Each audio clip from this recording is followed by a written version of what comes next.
Palavra do Senhor, Salmos 116.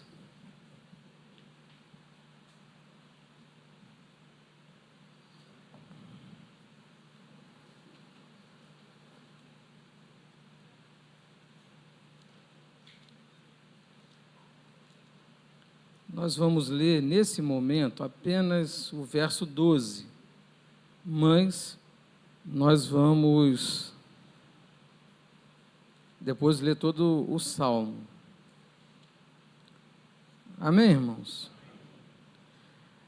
Diz assim: como posso retribuir ao Senhor toda a sua bondade para comigo?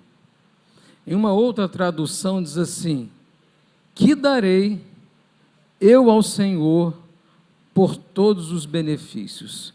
Amém, irmãos? Vamos assentar?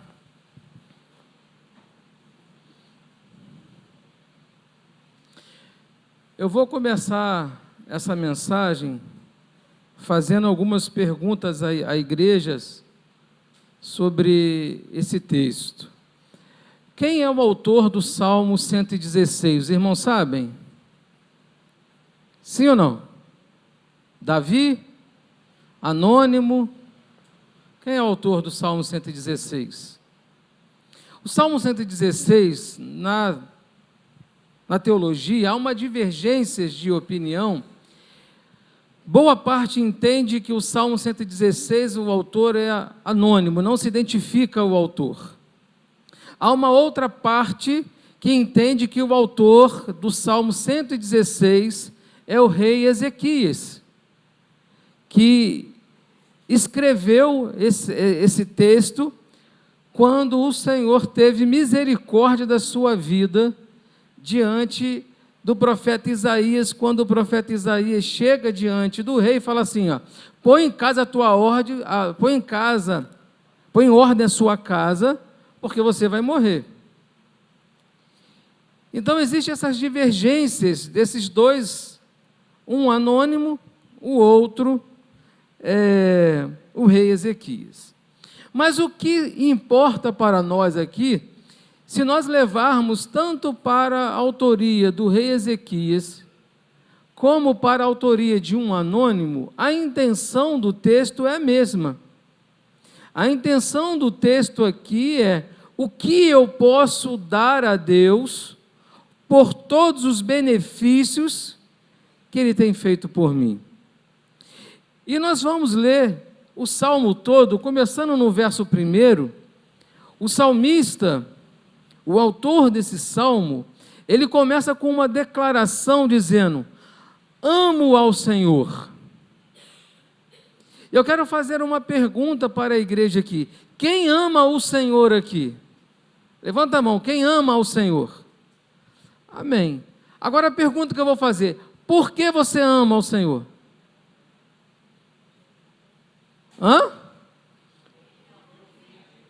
Porque Ele me amou primeiro, porque Ele entregou o seu Filho, mais o quê? Por que você ama ao Senhor? Porque Ele é misericordioso. O salmista, ele vai aqui: amo ao Senhor. E ele vem com uma explicação porque ele ama ao Senhor. Porque amor não é apenas uma expressão que sai dos nossos lábios. Eu amo. Eu vou dizer aqui: eu amo a minha esposa, eu amo os meus filhos. Mas falar e amar sem ação tem resultado? Imagina, eu amo a minha esposa, mas eu não faço nada por ela. Ela vai se sentir amada? Eu amo ao Senhor, mas eu não faço nada pelo Senhor. Isso é amor? Eu amo ao Senhor, mas eu não retribuo o amor. Não é amor. Amor sem ação não é amor. Então o salmista, ele começa dizendo aqui: ama ao Senhor, porque Ele ouve as minhas voz, as minhas súplicas. Então o salmista está dizendo assim: eu amo ao Senhor porque quando eu falo com Ele, Ele me responde. Quando eu falo com Ele, Ele fala comigo, Ele responde, Ele interage comigo. E o aprendizado que nós temos aqui, irmãos, nós não servimos um Deus que tem boca e não fala. Nós servimos um Deus vivo que fala conosco, louvado seja o nome do Senhor. Nós servimos um Deus que fala. Nós servimos um Deus que interage com o homem. Nós servimos um Deus que responde à oração do homem. Nós servimos um Deus que tem desejo de relacionar-se com o homem. Então o salmista, ele fala: ama ao Senhor porque Ele ouviu a minha voz, a minha súplica, porque inclinou para mim os seus ouvidos. Olha que coisa maravilhosa. Inclinou para mim os seus ouvidos. A palavra Isaías fala que a mão do Senhor não está encolhida para que não possa salvar, nem seus ouvidos tampados para que não possas ouvir. Ou seja, Deus está pronto para ouvir a sua oração. E aí, durante o ano de 2024, quem aqui orou durante o ano de 2024? As suas orações foram respondidas? Sim ou não? As orações, você falou com Deus, Deus falou com você? Então nós podemos dizer aqui que nós amamos ao Senhor também, porque Ele nos ouviu. Ele interagiu conosco. Se a gente perguntar aqui, quem teve uma oração não respondida, eu vou dizer que não foi respondida. Foi porque Deus tem um controle das coisas, Ele fez o melhor para você. Porque às vezes eu quero algo que Deus não tem para mim. Às vezes eu peço algo a Deus, eu falo com Deus que Deus não tem algo para mim. Trazendo para o rei Ezequias aqui, quando o rei Ezequias recebe a notícia: põe tua casa em ordem porque você vai morrer, ele vira para a parede, diz o texto que ele vira para a parede, e ele faz o quê? Ele ora ao Senhor. Lá em Isaías capítulo 38, verso 1, diz assim: naquele dias Ezequias adoeceu de uma enfermidade mortal. Veio a ele Isaías, filho do profeta Amós. O profeta lhe disse: assim diz o Senhor, põe em ordem a tua casa, porque morrerás e não viverás. Então virou Ezequias o rosto para a parede e orou ao Senhor. Ou seja, irmãos, olha que coisa importante nós servimos um Deus que nós podemos se relacionar com Deus, nós podemos falar com Deus, nós podemos ouvir a voz de Deus.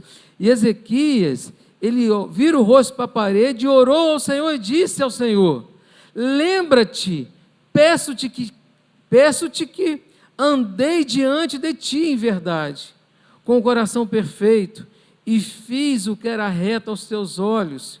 E chorou Ezequias muitíssimo. E quando Ezequias estava orando e chorando, o profeta Isaías foi lá e deu o recado e foi embora. Sabe aquele recado direto? O profeta Isaías chegou diante do rei e falou: Ezequias, Deus me mandou aqui e disse o seguinte: põe tua casa em ordem, porque tu está doente, tu vai morrer. Ok? Recado dado, Isaías virou as costas e foi embora. Quando Isaías estava indo embora, Ezequias já estava orando e chorando ao Senhor. Já tinha virado para a parede e falado: Senhor, tem misericórdia de mim, eu fui um homem reto, eu andei diante de ti, Senhor, eu fiz o que era reto aos teus olhos. Quando ele está orando e começa a chorar, Deus vai lá e fala com o profeta Isaías, antes de sair lá, Isaías, olha que diz, então veio a palavra do Senhor a Isaías dizendo: vai, diz Ezequias, assim diz o Senhor teu Deus, o Deus de Davi, teu pai, ouvi a tua oração e as tuas lágrimas. Irmãos, que coisa maravilhosa, a oração de Ezequias foi ouvida imediatamente, e imediatamente Deus vai lá e fala com Isaías: volta lá, Isaías, e diz ao rei lá, diz o seguinte: ouvi a tua oração e as tuas lágrimas, eis que acrescentarei aos teus dias 15 anos. Então, naquele momento, naquele exato momento da oração, Deus ouve a oração, fala com o profeta, manda o profeta voltar e dá resposta de imediato ao rei Ezequias. Quem nunca teve uma oração respondida de forma imediata? Tem oração que você vai orar durante um bom tempo e as coisas não se resolvem da forma que você quer. E Deus às vezes prolonga, sabe por que Deus prolonga? Para tu ter uma vida de oração, porque se Deus responder de imediato, tu não ora mais. Eu lembro de pessoas, a gente conheceu pessoas que estavam vivendo uma situação de enfermidade, e aí quando a pessoa soube da enfermidade, o que ela fez? Voltou-se para o Senhor. Mas quando estava tudo bem, lembrava de Deus quando, hoje tem nada para fazer, vou para a igreja. Aí lembrava de Deus, aí ia para a igreja. Mas quando a enfermidade veio, aquela pessoa não faltava culto, não parava de ler a Bíblia, estava ali. Por quê? Estava enfermo. E aí, a enfermidade às vezes, e às vezes nem era curado. O que eu quero chamar a atenção aqui é que tem gente que só lembra do Senhor quando as coisas estão difíceis. Se nós olharmos a vida do rei Ezequias, ele foi um homem reto diante de Deus. Ele fez o que era bom aos olhos do Senhor. Ele reinou de acordo com a vontade do Senhor. E quando recebe essa notícia, ele, Senhor, eu fui um homem reto, eu fui um homem temente a Deus. E Deus ouviu a oração dele. E agora, no Salmos 116, continua o salmista aqui: amo ao Senhor porque Ele ouviu a minha voz, a minha súplica, porque inclinou para mim os seus ouvidos, portanto, invocá-lo-ei enquanto viver. Aí ele fala assim, é tão bom ter intimidade com Deus, que enquanto tiver fôlego de vida, eu vou continuar falando com Deus, eu vou continuar invocando o nome dEle, eu vou continuar buscando a Ele. Aí no verso 3 ele diz o motivo: os cordéis da morte me cercaram. Angústias do inferno se apoderaram de mim. Encontrei aperto e tristeza. Alguém já viveu aqui uma angústia de morte? Alguém já viveu aqui a angústia do inferno? Alguém já viveu aqui em aperto e tristeza? Alguém sabe o que é isso? Alguém já foi dormir e a sensação de morte o atingiu? Será que eu vou acordar amanhã? Alguém já foi dormir aqui com aquela sensação assim, olha, a minha hora está chegando. Com o passar do tempo você fala, a minha hora está chegando. Alguém já foi dormir com essa sensação, será que eu acordo amanhã? Então, a sensação do salmista aqui, ele fala, olha, eu me senti cercado pela morte. Eu me senti cercado pela morte. Quem nunca viveu, às vezes você já viveu um momento de você achar que aquele momento era o último momento da sua vida. Às vezes foi num assalto, às vezes foi num acidente, às vezes foi um medo, às vezes alguma coisa, você fala, é o último momento da minha vida. Eu lembro que quando eu capotei de carro, e eu só lembro de segurar o volante do carro e falar, Senhor, tem misericórdia de mim, foi a única coisa que eu falei. Porque a sensação de morte, de momento que você, não vou sair disso aqui. Quando o carro terminou de capotar, eu lembro que eu abri os meus olhos, e assim, aquela sensação de estar vivo, de você mexer as mãos, mexer os pés, e estar consciente, de você falar, obrigado, Senhor. Te louvo, Senhor, porque... Mas há aquela sensação, há momentos na nossa vida que há a sensação que é o fim. E o salmista, ele fala, os cordéis da morte me cercaram, angústias do inferno se apoderaram de mim, encontrei-me aperto e tristeza. Eu quero trazer isso para o mundo espiritual agora. Eu quero que você talvez não saiba e não tenha percebido isso, mas no mundo espiritual, os cordéis da morte nos cercaram. A angústia do inferno bate à nossa porta todos os dias. Nós encontramos aperto e tristeza, Mas Jesus Cristo morreu e ressuscitou para que nós fôssemos livres disso, louvado seja o nome do Senhor. No mundo espiritual, o Senhor nos resgatou do cordel da morte, o Senhor nos resgatou da angústia do inferno, o Senhor nos resgatou da tristeza, do aperto, porque Ele pagou um preço por nós. O salmista continua dizendo, olha, esse era o cenário da vida do salmista, agora ele fala, então invoquei o nome do Senhor, dizendo, Senhor, livra minha alma. Houve um clamor, livra minha alma da angústia do inferno, livra minha alma da morte, livra minha alma do aperto, da tristeza. Ele invocou o nome do Senhor. E aí mostra uma intimidade, irmãos, que esse salmista tinha com Deus. Ele invocou, e diz o verso 5, piedoso é o Senhor e justo. O nosso Deus tem misericórdia. E a palavra de Deus fala assim, as misericórdias do Senhor são as causas de não sermos consumidos. E aí ele continua dizendo, o Senhor guarda os simples, estava abatido, mas Ele me livrou.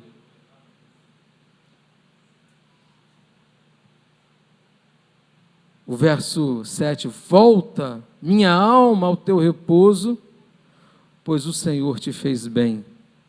Aí ele está dizendo assim, volta minha alma ao descanso, pois o Senhor me fez bem, pois o Senhor fez por mim o que ninguém faria. O Senhor fez por mim o que eu não poderia fazer.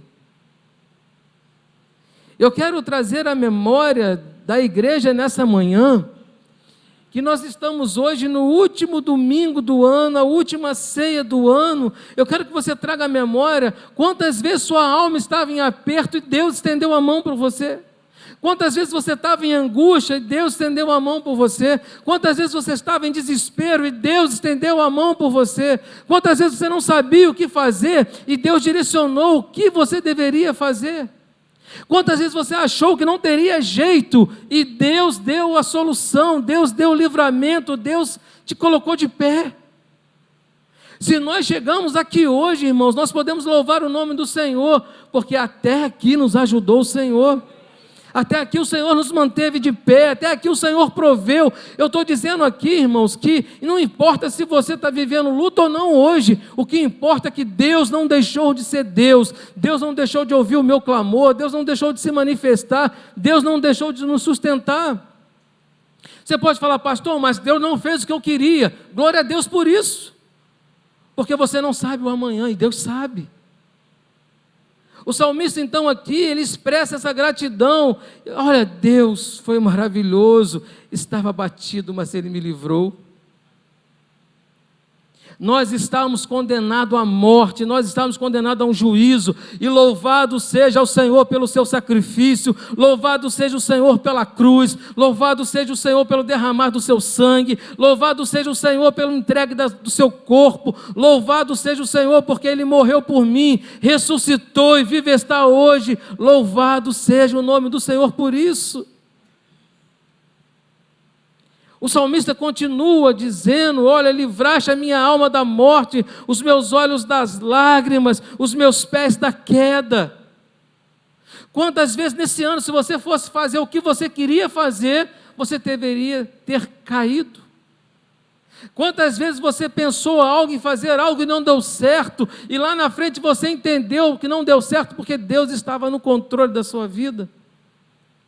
O salmista fala, porque tu livraste a minha alma da morte, os meus olhos das lágrimas, os meus pés da queda. Aí ele fala, andarei perante a face do Senhor na terra dos viventes. Irmãos, não existe outro lugar para estar do que na presença de Deus.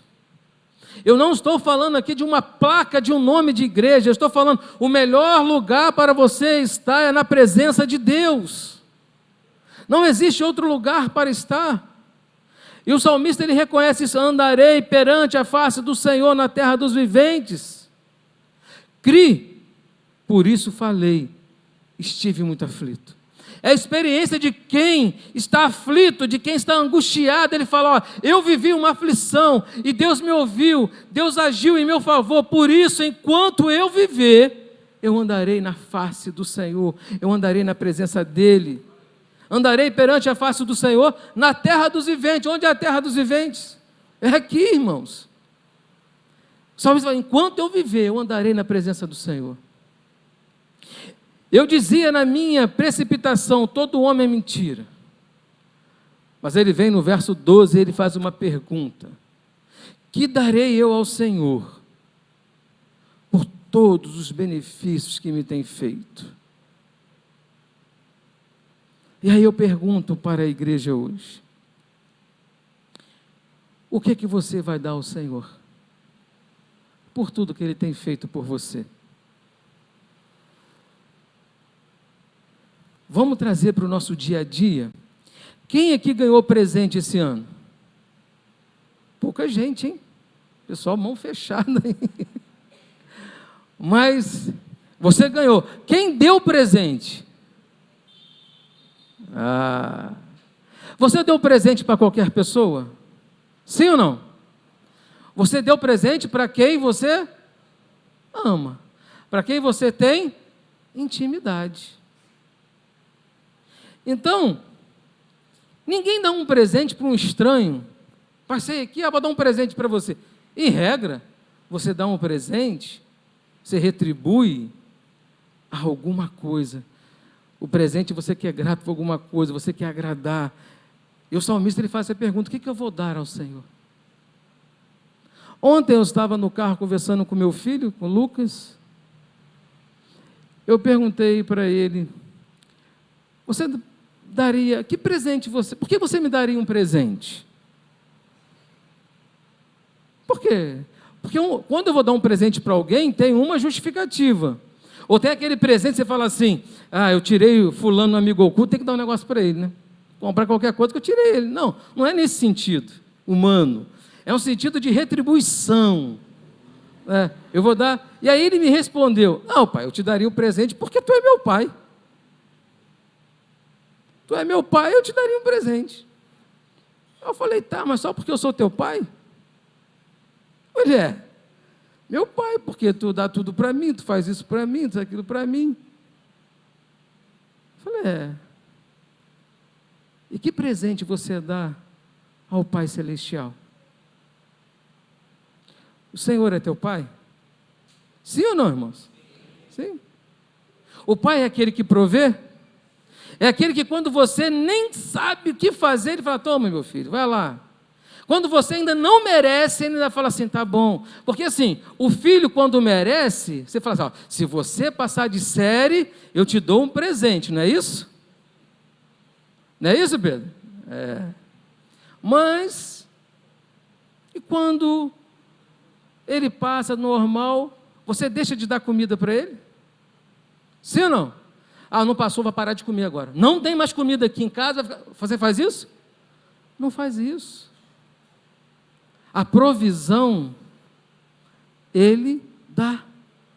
Ainda que o filho às vezes desobedeça, meu pai fala assim: não faz isso, o filho vai e faz. O pai para de dar a provisão para o filho?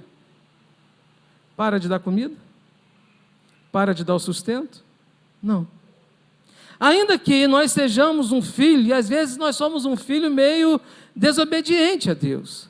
Às vezes nós somos um filho que não fazemos a vontade de Deus. Às vezes a gente dá aquela desviada assim, né? Fala: Senhor, já foi, né? Mas Deus não deixa de prover para nós. E o que o salmista está falando aqui é: que darei eu ao Senhor por todos os benefícios que Ele tem me dado? Eu quero que você reflita em 1 minuto quais são os benefícios que Deus tem te dado. Quais são os benefícios que o Pai Celestial tem te dado? Que o Pai Celestial olhou para você e te abençoou. Quais são os benefícios que o Senhor lhe deu durante esse ano que está se findando? Quais foram os benefícios?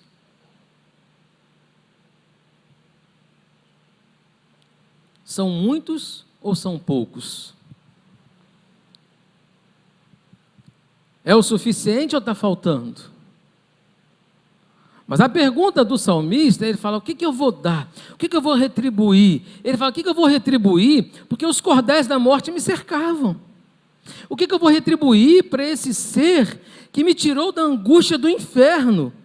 O que eu vou retribuir para esse ser que, quando eu me encontrava em aperto e tristeza, ele me deu alegria? Quando eu me encontrava prestes a morrer, ele me deu vida. O que eu vou dar ao Senhor? O que Deus espera de você, de retribuir a você? Porque a pior coisa que tem, isso falando na forma humana, é você dar um presente a alguém e esse alguém não agradecer aquele presente que recebeu. Não usar o presente que você deu. É você dar um presente a alguém e alguém falar, tá bom. Sabe quando você dá um presente, você compra aquele presente, você pensa naquela pessoa, você dá um presente e você fala assim, obrigado. Fala, meu Deus do céu, que pessoa ingrata. Que pessoa que não reconheceu. Eu não compro mais nada para essa pessoa. Não é assim? Não faço mais nada por ela. Ingrata essa pessoa. Eu lembro que uma vez a gente chamou um amigo nosso e ele estava sendo promovido na empresa. E aí chamamos ele, olha, quero te dar os parabéns pelo teu empenho, pela tua dedicação, tudo que você tem feito aqui, e você está sendo promovido hoje, você vai passar a exercer a função tal. Aí ele olhou para nós e falou assim, tu entendeu o que a gente falou? Ele, estou sendo promovido, rapaz. Ele, Aí saiu da sala, eu falei assim, o encarregado direto dele, tu entendeu que ele, será que ele entendeu? Ele, não sei. Mas depois a gente conversou com ele, ele parece ser autista, e é o jeito dele reagir. Ele, Ele estava feliz, mas ele, Mas se você não conhece a pessoa, você dá presente à pessoa? Fala, cara, fazer o quê? Imagine com Deus agora. O que Deus tem feito por você? Será que você vai ser essa pessoa que Deus fala assim, te dei a vida e você fala, te livrei da morte e você fala, tá bom. É assim que a gente vai se comportar com Deus? O salmista, ele quer saber o que eu vou dar ao Senhor. O salmista, ele quer reconhecer o que eu vou dar ao Senhor por todos os benefícios que Ele tem me feito. Que darei eu ao Senhor? O que eu vou fazer para retribuir a Deus o amor que Ele tem por mim? O que eu vou fazer por Deus quando Ele viu o seu filho a morrer na cruz por mim? O que eu vou fazer por Ele? Que benefício eu posso dar a Ele diante de tudo aquilo que Deus tem feito por mim? O que eu vou fazer? Aí tem gente que vai dizer assim, pastor, nada, porque tem gente que vai levar o pé da letra e vai dizer assim, pastor, nada que eu faça retribui o que Deus fez por mim. É verdade. Mas você tem que fazer alguma coisa, não é fazer nada. Que darei eu ao Senhor por todos os benefícios que Ele tem me feito? E aí, irmãos, eu vou além aqui, porque se você pegar a história do rei Ezequias, Deus acrescentou a ele 15 anos. Como é que foi o final da vida dele? Projeta para mim, por favor. 2 Crônicas, capítulo 32, verso 31. 2 Crônicas, verso 32, capítulo 32, verso 31. Aí, aqui é a história do rei Ezequias aqui, ó. Bota na NVI, por favor, dá para colocar? O pastor muda de versão toda hora, aí confunde, né? Diz assim, contudo, quando os governantes da Babilônia vieram uma delegação para perguntar-lhe acerca do sinal milagroso que havia ocorrido no país, ou seja, foi uma delegação da Babilônia, lá onde o rei Ezequias estava, e queria saber o que aconteceu, que milagre foi aquele no país, o que havia ocorrido, né? O que Ezequias ia falar disso tudo. Aí o que diz o texto? Deus fez o quê? Deixou para prová-lo. Aí Deus falou assim, eu quero ver agora, eu vou deixar ele falar do coração dele, o que ele vai falar de tudo que aconteceu. O que ele vai expressar de tudo que aconteceu, deixou para prová-lo a saber de tudo que havia no seu coração. Há momentos, irmãos, na nossa caminhada que Deus quer provar você a tua fidelidade a Deus, a tua gratidão a Deus. Vou dar um exemplo para os jovens aqui, lá na escola, na faculdade, onde vocês estão, Deus vai provar vocês. Aí Ele te coloca no meio de uma rodinha, que todo mundo fala palavrão. Te colocou lá na rodinha. Aí você fala, se eu não falar palavrão aqui, eu não vou ser aceito, né? Aí você fala assim, fala um palavrão. Aí todo mundo acha graça. Você está sendo provado diante de Deus? Sim ou não? Não. Aí a gente pensa que, mas só uma vezinha não tem problema nenhum. Né? Deus me coloca numa rodinha de amigos no trabalho, todo mundo fala besteira, aí eu vou falar também, porque se eu não falar, eu não vou ser aceito na rodinha dos amigos ali, vou ser excluído da rodinha. Aí eu falo um palavrãozinho ali, conto uma piadinha aqui, está tudo certo, Deus vai ter misericórdia em mim. Quando Deus provou o coração de Ezequias, ele foi reprovado. Porque Deus havia livrado ele da morte, Deus havia resgatado ele do inferno, Deus havia resgatado ele da onde ninguém tinha condição de tirar, da onde ele não poderia sair, da onde o homem não poderia tirar, da onde a riqueza dele não tiraria, da onde o poder dele não tiraria, mas Deus tinha poder para tirar e Deus tirou. Mas quando foi provar o coração dele, sabe o que ele fez? Foi ele que fez, ele não falou de Deus. Quando Deus te colocar numa rodinha para falar besteira, se posicione, porque Deus está provando o teu coração. Quando Deus te colocar num lugar onde todo mundo vai contrário, se posicione, porque Deus está provando você. Deus quer ver se você é grato a Ele naquela hora que todo mundo é contra Deus. Aí você fala assim, não, mas pastor, as misericórdias do Senhor são a causa de não sermos consumidos. Mas quando Deus prova o teu coração, é a hora de você dar a Ele aquilo que Ele espera. Às vezes, na minha sala onde eu trabalho, nós temos algumas reuniões que o negócio fica meio tenso. E quando alguém fala um palavrão, a primeira coisa que ele fala é o que, Araújo? Miguel, desculpa. Desculpa que eu não era para me ter falado isso. Por quê? Há um posicionamento. Porque se todo mundo fala, eu vou falar? Se todo mundo faz, eu vou fazer? Quem foi que deu a vida a você? Quem te livrou da morte? Quem pagou um preço por você? Foi quem? Foi o amigo da faculdade? Foi o colega da escola? Foi o colega do trabalho? Não foi, irmãos. Não foi. Foi Cristo que morreu na cruz por nós. Foi Ele que pagou um preço por nós. Que darei eu ao Senhor? O salmista faz essa pergunta, mas quando ele é colocado à prova, ele cede. Olha o que ele fala, o que vai dar ao Senhor. Vamos voltar em Salmos lá, olha o que ele fala. Que darei eu ao Senhor por todos os benefícios que me tem feito. Aí no verso 13 ele fala, tomarei o cálice da salvação. Ele fala assim, eu vou tomar o cálice da salvação, eu vou me comprometer com Cristo, eu vou me comprometer com um propósito, eu vou me comprometer com um projeto. Era isso que ele estava falando.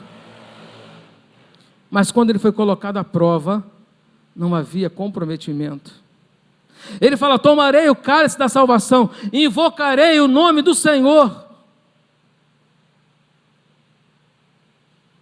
Ele não falou que invocarei o nome do Senhor quando tiver tudo ruim, invocarei o nome do Senhor quando estiver passando por lutas. Não, ele falou, invocarei o nome do Senhor. Aí na rodinha você invoca o nome do Senhor.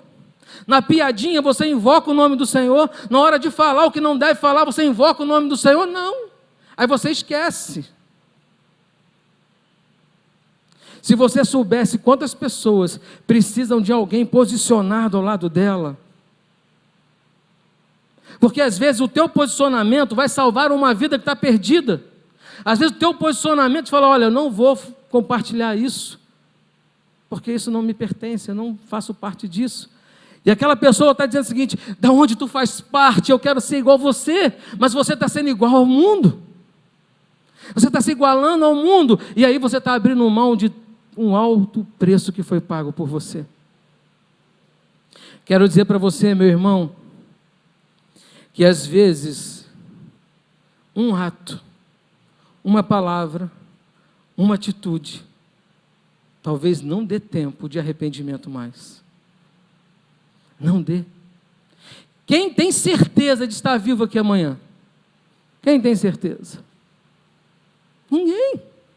Por quê? Porque eu não sou dono da vida, eu não sou dono de nada. Qual é o nosso posicionamento? O salmista fala que darei ao Senhor, ele fala: tomarei o caso da salvação, invocarei o nome do Senhor, pagarei os meus votos ao Senhor, agora na presença de todo o seu povo. O que está dizendo aqui? Eu não vou me envergonhar de dizer que sou cristão. Na linguagem de hoje é essa: eu não vou me envergonhar de dizer que sou servo do Deus vivo, eu não vou me envergonhar no meu trabalho, que todo mundo saiba que eu sou da igreja, que eu sou cristão, que eu vou dar testemunho. Eu pagarei os meus votos ao Senhor na presença de todo o seu povo. Mas quando é colocado à prova, o coração do homem declina. Será que todo mundo sabe que você é cristão? Será que todo mundo sabe o teu posicionamento? É uma palavra, irmãos, de alerta, porque nós estamos vivendo dias em que daqui a pouco pregar o evangelho vai ser proibido. Nós estamos vivendo um momento em que é necessário que haja posicionamento. E quando você for colocado à prova, o que você vai dar ao Senhor? Que darei eu ao Senhor por todos os benefícios que tem me feito? Quando o salmista ele coloca aqui: tomarei o caso da salvação, invocarei o nome do Senhor, pagarei os meus votos ao Senhor agora na presença de todo o seu povo, ele está dizendo em outras palavras aqui, eu serei grato ao Senhor por tudo aquilo que o Senhor tem feito. Eu estarei expressando a minha gratidão ao Senhor em qualquer lugar. Eu estarei expressando o meu posicionamento em qualquer lugar diante de Deus. Você pare para pensar, eu quero trazer aqui Jó. Jó, ele está perdendo tudo. Está perdendo tudo. E quando ele é colocado à prova, quando Deus coloca ele à prova, diz assim: o que tu vai fazer? A mulher dele: Jó, amaldiçoa o teu Deus e morre. Sabe qual é a palavra dele? Nu saí do ventre de minha mãe, nu tornarei para lá. O Senhor deu, o Senhor tomou. Bendito seja o nome do Senhor. Olha o posicionamento. Tinha perdido tudo. Tinha perdido tudo. Ele poderia falar: já perdi tudo, já perdi filhos, já fiquei doente, já perdi riqueza, já perdi meu patrimônio. Poderia agora falar: só basta morrer. E falar: não, nu saí do ventre, nu voltarei, bendito seja o nome do Senhor. Ou seja, foi colocado à prova e foi aprovado. Eu quero dizer que todas as vezes que você for colocado à prova, se você for grato ao Senhor, você será aprovado. Toda vez que você for colocado à prova, você vai: não, eu não faço parte disso. Eu sou servo do Deus vivo. Eu sirvo um Deus. Eu não vou me abalar com isso. Eu não vou entrar nesse propósito. Eu quero servir ao Senhor. O meu chamado é para servir ao Senhor. Para encerrar, o departamento pode vir. O salmista também fala: bendiz a minha alma ao Senhor, e tudo que há em mim, bendiga o seu santo nome. Lá em Tessalonicenses fala assim: em tudo dai graças, porque esta é a vontade de Deus em Cristo Jesus para conosco. Ontem foi pregado aqui sobre gratidão no culto de mulheres. E o que Deus espera hoje de você e de mim é que sejamos gratos a Deus por tudo aquilo que Ele tem feito. E como é que expressa a gratidão? Como é que eu digo que sou grato? Como é que eu expresso a minha gratidão diante de tudo que tem acontecido? Como é que uma pessoa expressa gratidão para você? É assim que você tem que expressar diante de Deus. Gratidão por tudo aquilo que tem feito. Eu sei que as mulheres ontem aqui receberam um potinho da gratidão, não receberam? Potinho da gratidão. Hoje a igreja vai receber um lugar de gratidão que não vai ser um potinho. Onde vai ser? No coração. Que o nosso coração esteja cheio de gratidão ao Senhor todos os dias. Gratidão porque Ele me livrou da morte. Gratidão porque os cordéis da morte me cercaram. Gratidão porque o inferno queria se apoderar de você e ele perdeu a batalha. Gratidão porque você estava condenado a um juízo eterno e Deus teve misericórdia. Que darei eu ao Senhor por todos os benefícios que me tem feito. Gratidão ao Senhor. Gratidão por mais um dia de vida. Gratidão por mais um ano que se encerra. Gratidão porque diante de todas as lutas que nós passamos, nós podemos dizer, até aqui nos ajudou o Senhor. Gratidão até pelas lutas. Gratidão pelas perdas. Gratidão. A gratidão não é um retorno daquilo que eu tenho ganhado. Guarde isso. Você pode ter chegado aqui e falar, pastor, o ano de 24 para mim foi terrível. Perdi o emprego, não consegui a casa que eu queria, não consegui o carro que eu queria, perdi a pessoa que eu amava, foi um ano terrível. Mas gratidão não está associado ao que você ganha ou ao que você perde. Gratidão está associado àquilo que Deus é, aquilo que Deus fez. E aquilo que Deus fez não é para essa vida, é para uma outra vida, para uma eternidade. A gratidão é para isso. Que darei eu ao Senhor por todos os benefícios que me tem feito. Aí você fala, olha, eu quero tomar o cálice da salvação, eu quero esse compromisso. Eu quero invocar o nome do Senhor, eu quero pagar os meus votos ao Senhor, diante de todo o povo. Eu quero ser grato ao Senhor, por tudo aquilo que Deus tem feito por nós. Eu quero te convidar, a igreja vai estar de pé, mesmo diante de tudo que você esteja vivendo, mesmo diante das lutas ou dos problemas, não importa, gratidão está acima disso tudo. Que você termine esse ano com gratidão e inicie o próximo ano com gratidão. Que darei eu ao Senhor. Feche os seus olhos e seja grato ao Senhor pelo fôlego de vida, pelo ar que você respira, por mais um dia que você acordou. Glorifique ao Senhor pelas lutas que você está vivendo, porque se você está vivendo uma tribulação, se você está vivendo uma luta, Deus quer te ensinar algo. Seja grato ao Senhor, porque Deus não perde o controle. Feche os seus olhos, vamos louvar o Senhor.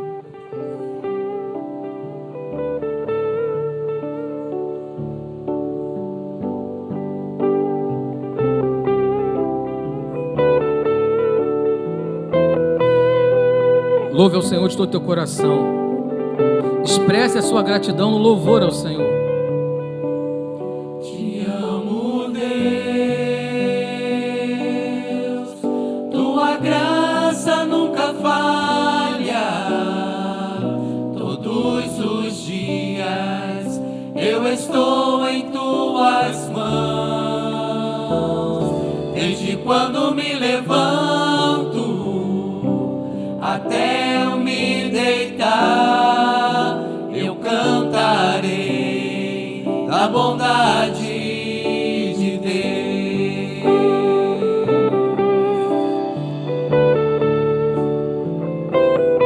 A presença do Senhor não faltou. Ele esteve presente todos os dias da nossa vida. Tua doce voz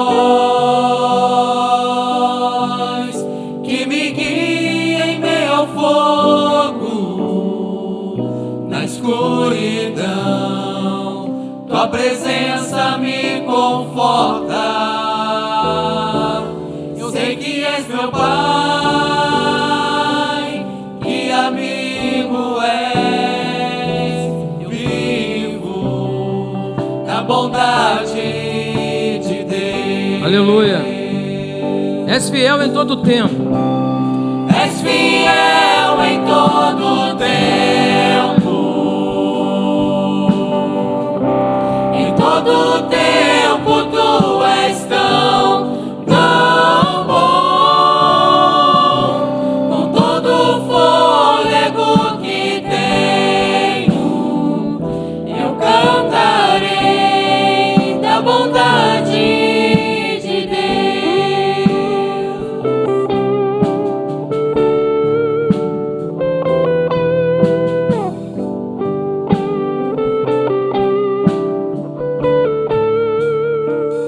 Tua doce voz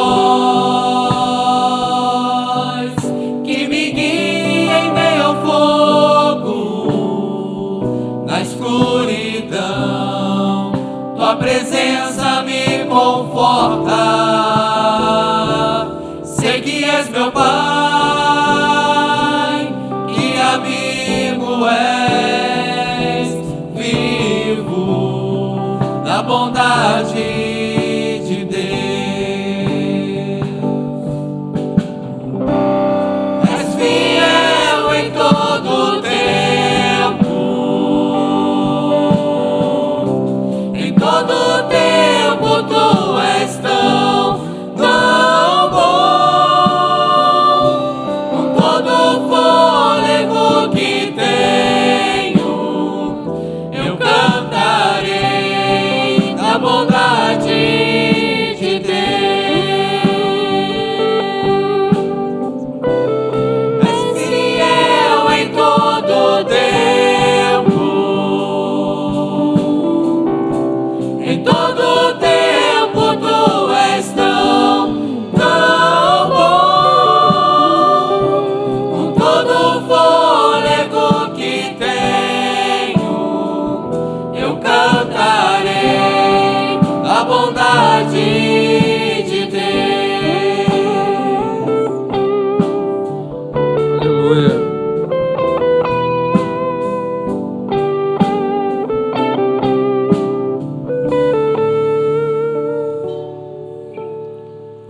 Tua bondade me seguirá, Senhor. Tua bondade me seguirá, Senhor. Eu me rendo a ti, te dou o meu ser, entrego tudo a ti. Tua bondade me seguirá, Senhor. Tua bondade me seguirá, Senhor. Tua bondade me seguirá, Senhor. Eu me rendo a ti, te dou o meu ser, entrego tudo a ti. Tua bondade me seguirá, Senhor. Aleluia, Senhor. És fiel em todo o tempo. Em todo o tempo tu és tão bom. Com todo o fôlego que tenho, eu cantarei a bondade de Deus.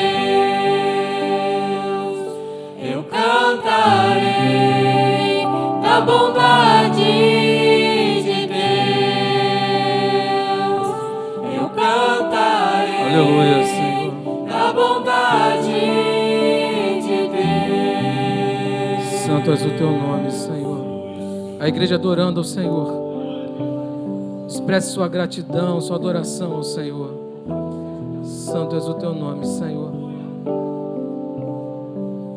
Eu quero lembrar a igreja.